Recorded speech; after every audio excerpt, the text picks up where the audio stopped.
El encéfalo constituye el 2% del peso corporal total. No obstante, es uno de los órganos que mayor demanda metabólica exige. Se dice que recibe aproximadamente del 17 al 20% del gasto cardíaco, lo que correspondería a unos 50 mililitros por 100 gramos de tejido encefálico. Esto transportado hacia una persona con un peso aproximadamente normal correspondería a unos 750 mililitros por minuto. Por lo que, si cortamos la circulación sanguínea hacia el encéfalo, momentáneamente podríamos ocasionar daños neurológicos o mentales graves, irreparables, siendo las enfermedades de tipo cerebrovasculares las más comunes, ya sea por isquemia, hemorragia o de tipo aneurismas, eso ya es más congénito. Así que bien, el día de hoy vamos a hablar acerca de la irrigación y el drenaje venoso de todo el sistema nervioso central, del encéfalo y la médula espinal.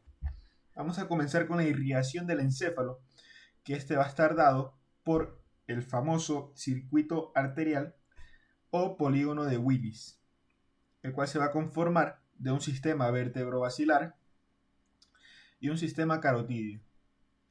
Vamos a empezar a hablar acerca del sistema carotidio, que lo va a conformar principalmente la arteria carótida interna, y esta arteria carótida interna va a nacer de la arteria carótida común, y esta arteria carótida común nace a su vez, si estamos hablando del lado derecho, por el tronco arterial brachiocefálico, y si es del lado izquierdo, nace como segundo ramo del callado aórtico, la arteria carótida común.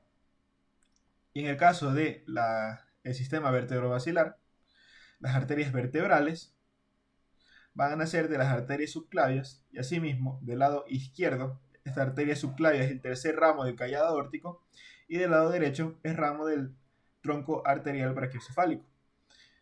Y después vamos a ver que se van a unir y formar la arteria basilar. Eso ya vamos a hablar más adelante. Empezando entonces con el sistema carotidio, de la carótida interna, vamos a ver que se va a componer de 4 segmentos principales, del cual sería uno cervical, otro carotidio, cavernoso y cerebral.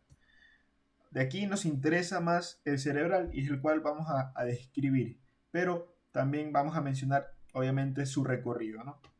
Para saber dónde estamos ubicados. Entonces, esta carótida interna, como ya había mencionado, nace de la bifurcación de la carótida común, que esto es aproximadamente a nivel de la cuarta vértebra cervical. Una vez que se bifurca, presenta una dilatación, y esta dilatación se la conoce como el seno carotidio, que es el principal quimioreceptor y varoreceptor que tenemos en el cuerpo, para detectar aquellos cambios tanto de presión como de la composición de la sangre. Así que bien, asciende la carótida interna una vez que se bifurca, pasa por a nivel del cuello, por el triángulo carotidio, un triángulo carotidio que existe en el cuello, y penetra a nivel de la faringe al espacio retroestilio o espacio laterofaringeo. Para así mismo, antes de ingresar a la cavidad endocranial, pasar por su segunda porción, que correspondería a la porción carotidia, que ingresa a través del hueso temporal por el conducto carotidio, aquí lo podemos ver, ingresa por el conducto carotidio, y a lo que sale, ingresa por su porción cavernosa al seno cavernoso. Aquí este seno cavernoso ya lo hemos descrito cuando hablamos de los nervios craneales, el oculomotor, el troclear y el abducens.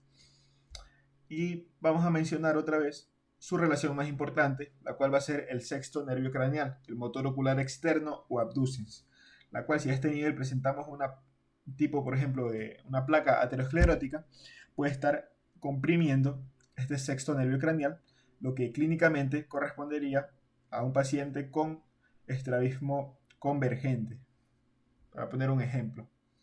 Y de allí sus otras relaciones hacia afuera, nerviosas asimismo, correspondería al nervio oculomotor, al troclear y el ramo primero, V1 y V2 del nervio trigémino, el oftálmico y el maxilar. Así que una vez pasa su porción cavernosa, ingresa, penetra por las meninges y se ubica en sentido medial de las apófisis clinoides del esfenoides. Y ya ingresa a la cavidad endocranial. A este nivel da 3 ramos importantes a conocer. El primero es la arteria oftálmica, la cual va a ingresar por el conducto óptico en sentido lateral al nervio óptico. Y bueno, esto no nos compete saber, pero va a irrigar la musculatura del ojo, tanto como la glándula lagrimal, y entre otras estructuras más. Después tenemos otra arteria importante que va a dar de las ramas colaterales, que sería la arteria comunicante posterior, la cual se va a unir con la arteria cerebral posterior y formar el circuito arterial cerebral, del cual vamos a hablar más adelante. Después tenemos la arteria coroidea anterior, la cual se va a dirigir en sentido, va a seguir el mismo camino que los tractos ópticos y se va a dirigir hacia los plexos coroideos de las astas posteriores de los ventrículos laterales. Bien, entonces, por último, los ramos terminales de esta carótida interna van a ser la arteria menos voluminosa, que correspondería a la arteria cerebral anterior, y la arteria más voluminosa, que es la arteria cerebral media. Vamos a hablar primeramente de la arteria cerebral anterior. Esta arteria cerebral anterior se va a dirigir en sentido medial, pasa por encima del nervio óptico y va a ingresar por la cisura interhemisférica. Antes de que ingrese por la cisura interhemisférica, va a dar 2 ramos importantes, que sería la arteria recurrente de Heubner, que va a irrigar esta parte medial y basal del lóbulo frontal, y la arteria comunicante anterior, la cual va a estar uniendo las arterias cerebrales anteriores de ambos lados. Y bueno, aquí me olvidé de mencionar, pero también de la carótida interna nacen las arterias hipoficiarias, pero esto es más ya vimos en videos anteriores, del sistema venoso porta hipoficiario, pero nacen de la carótida interna. Aquí la podemos ver: hipoficiaria superior, hipoficiaria inferior. Así que bien, como iba diciendo, ingresa por la cisura interhemisférica, da esos 2 ramos, la recurrente de Heubner y la comunicante anterior, y una vez ingresa a la cisura interhemisférica, va a dar el ramo orbitofrontal, la arteria orbitofrontal, la arteria polofrontal, y a este nivel, que es aproximadamente de la rodilla del cuerpo calloso, se va a continuar por el surco del cuerpo calloso como arteria pericallosa. Toda esta es la arteria pericallosa. Esta arteria pericallosa va a dar otros ramos, que sería la arteria calloso marginal, que se va a continuar por el surco calloso marginal o surco del cíngulo, y esta a su vez va a tener un ramo anterior, un ramo medio, un ramo posterior y una arteria paracentral. Esta arteria paracentral es importante porque a este nivel, si recordamos, se encuentra el lobulillo paracentral, y el lobulillo paracentral se forma por la unión de ambos homúnculos de Penfield, el homúnculo motor y sensitivo, que correspondería al giro precentral y postcentral en la cara interhemisférica. Y si recordamos, este nivel está dispuesto somatotópicamente y correspondería a los miembros inferiores. Entonces, una isquemia de la arteria paracentral puede ocasionar, por ejemplo, hemiplegia contralateral de miembros inferiores, además de síndrome de motonneurona superior, como el síndrome de Babinski positivo, etc., ¿no? Para saber. Y por último, el último ramo que da es la arteria precuneal, que se dirige a este nivel del surco marginal. Perdón, del surco parieto-occipital. Y bueno, eso correspondería a la arteria cerebral anterior. Ahora vamos a hablar acerca de la arteria cerebral media. Esta arteria cerebral media es la más voluminosa. Se dice que aproximadamente el 80% de la circulación carotidia pasa por esta cerebral media, ya que es bastante voluminosa, entonces puede como que aguantar toda la sangre que llega por la carótida interna. Y aquí va a emitir, se va a continuar hacia lateral por la cisura lateral de Silvio y por encima de la corteza insular, y va a tener ramos importantes. Correspondería aquí a nivel del lóbulo temporal, la arteria temporal anterior, arteria temporal posterior. A nivel del lóbulo frontal tendríamos la arteria orbitofrontal o frontoorbitaria. Después tenemos la arteria prerolándica, que se ubica en el surco prerolándico. Después tenemos la arteria rolándica, que se ubica en el surco central o surco de Roland. Y después tenemos tres arterias: arteria parietal anterior, arteria parietal posterior y arteria angular. ¿Ok? Esas arterias tenemos a nivel como de las ramas de la corteza. Y bueno, ahora parece que no mencioné, pero cuando hablemos de las arterias cerebrales, vamos a ver que existen ramos para la corteza, ramos corticales y ramos centrales. Estos ramos de la corteza son estos de aquí que estoy describiendo, y los ramos centrales son los que penetran tanto por la sustancia perforada anterior como la sustancia perforada posterior, y van a irrigar las partes más internas del cerebro. Entonces, a este nivel tenemos las arterias medulares mediales y laterales, también conocidas como arterias lenticulares, las cuales van a estar encargadas de irrigar núcleo caudado, núcleo lenticular y cápsula interna. Esto a nivel de la arteria cerebral media. Después tenemos el sistema vértebro-basilar, el cual, como había mencionado al principio, se forma por la arteria basilar, o sea, se compone de la arteria basilar, y esta arteria basilar a su vez se va a formar por la unión de las arterias vertebrales, que nacen de las arterias subclavias. Una vez que las arterias subclavias dan el ramo, o sea, la arteria vertebral, esta se va a continuar por los forámenes transversos de las vértebras cervicales y va a ingresar a la cavidad endocranial por el foramen magnum del hueso occipital. Una vez ingresa, se va a unir con su homóloga del lado opuesto y van a formar una arteria que se va a ubicar en el surco anterior del puente, que se conoce, sería el surco basilar, que se conoce como arteria basilar. Esta arteria basilar va a dar diversos ramos que ya los vamos a ver, pero primero vamos a hablar acerca de la arteria vertebral. Estas arterias vertebrales van a dar tres ramos importantes. El primero sería la arteria espinal anterior, otro ramo, las arterias espinales posteriores, que estas ya vamos a hablar más adelante cuando hablemos de irrigación de la médula espinal, pero solo mencionarlas.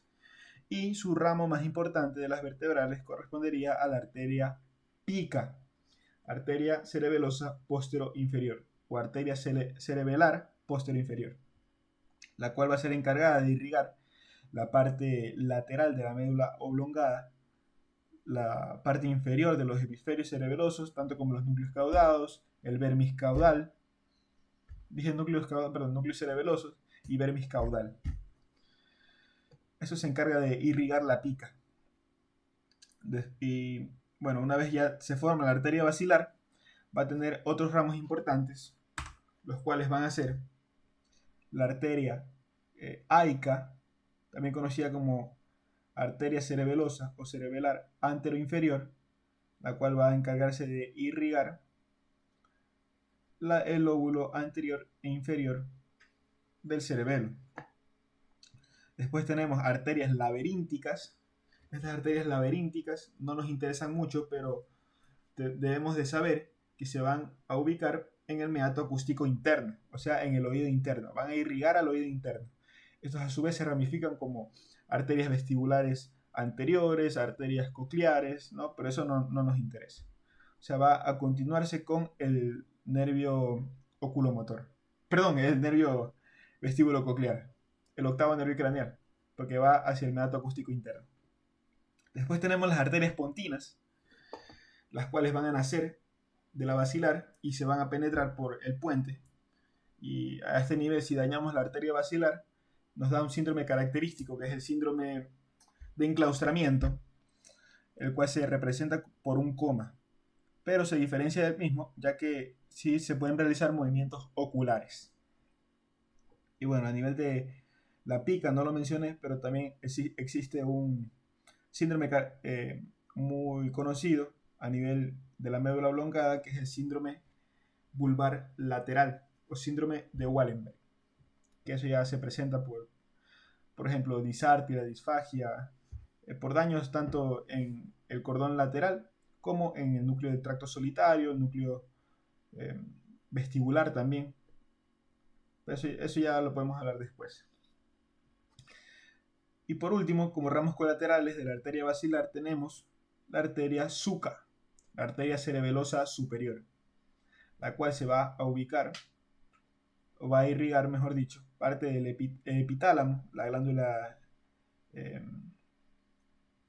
la epífisis, el tercer plexo corrido desde el tercer ventrículo, también va a irrigar el puente y pasa por la parte lateral de los pedúnculos cerebrales e inferiormente al tercer nervio craneal,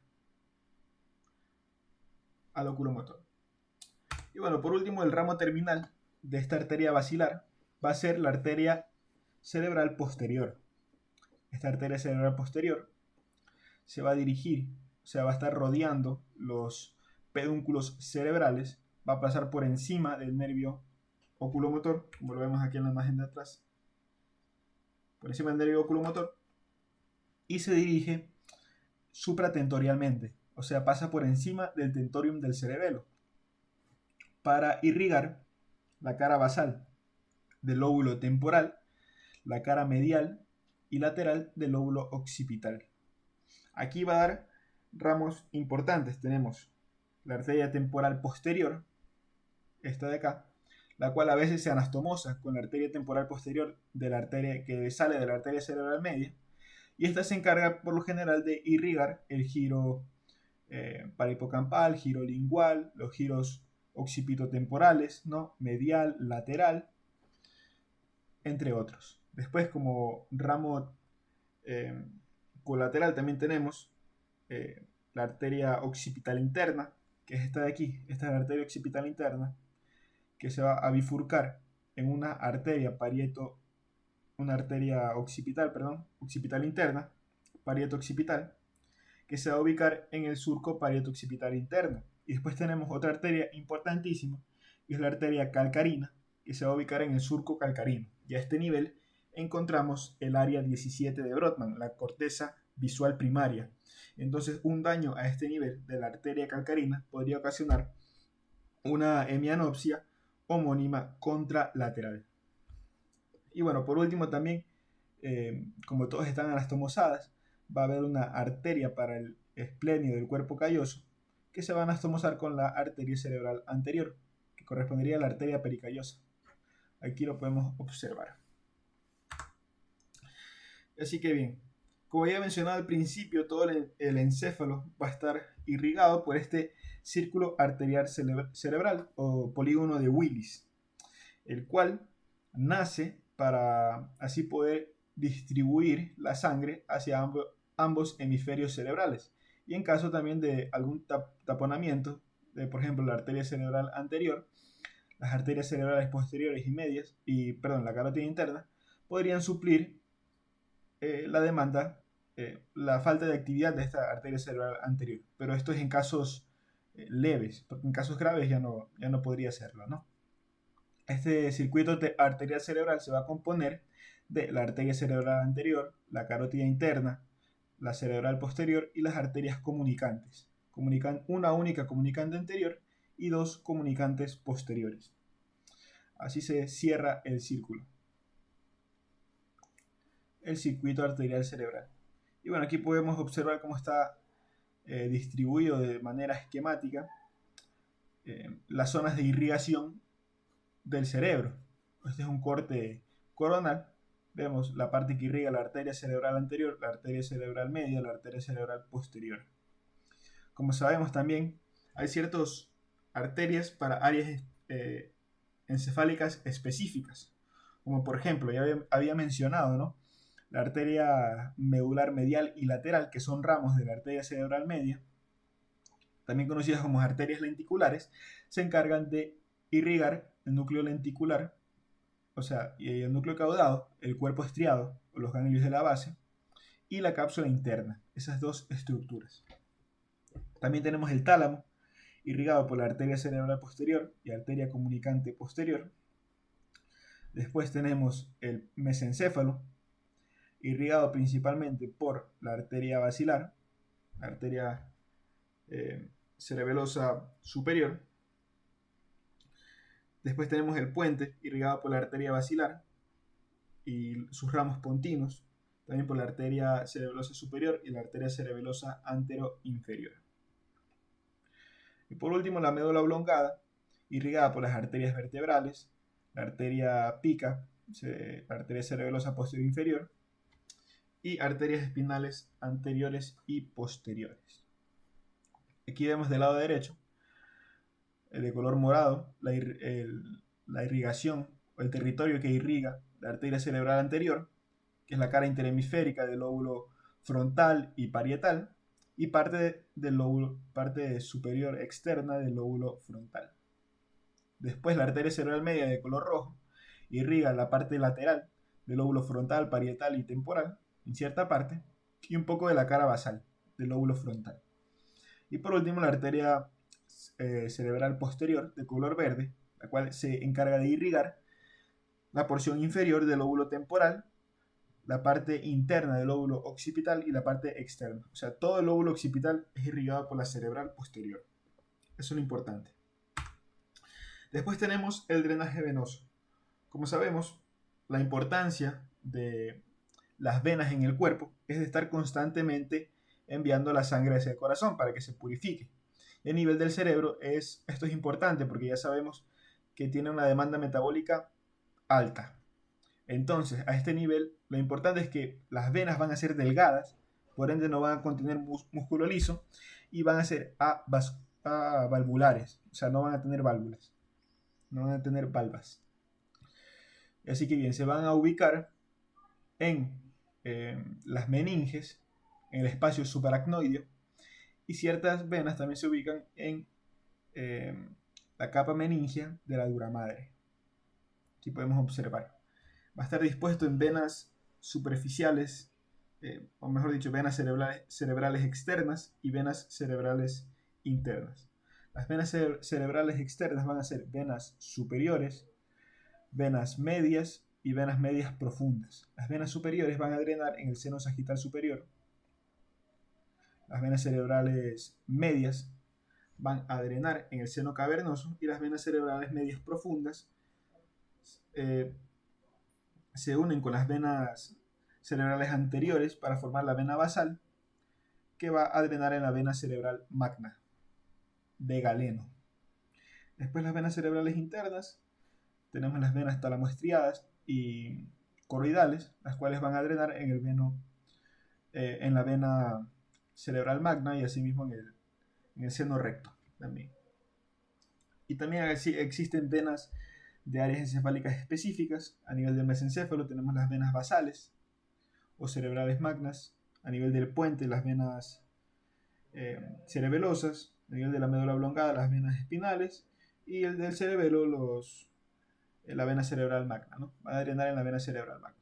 Lo importante es que toda esta circulación sanguínea regrese a la aurícula derecha del corazón, por la vena cava superior o inferior, por el camino más cercano, ¿no? Después tenemos la irrigación de la médula espinal. Esto es más fácil. La arteria va a estar dado por las arterias espinales anterior y posterior. La arteria espinal anterior van a nacer de las arterias vertebrales.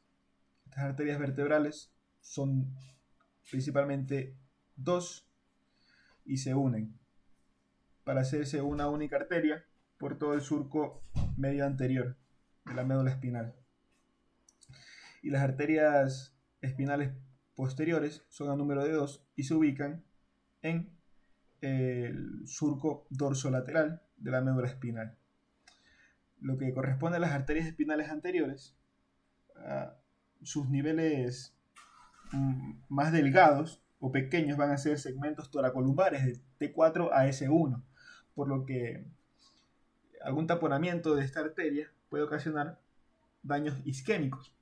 Estamos hablando de la arteria espinal anterior, como se encarga de irrigar del tercio anterior de la médula espinal, podemos tener un síndrome medular anterior.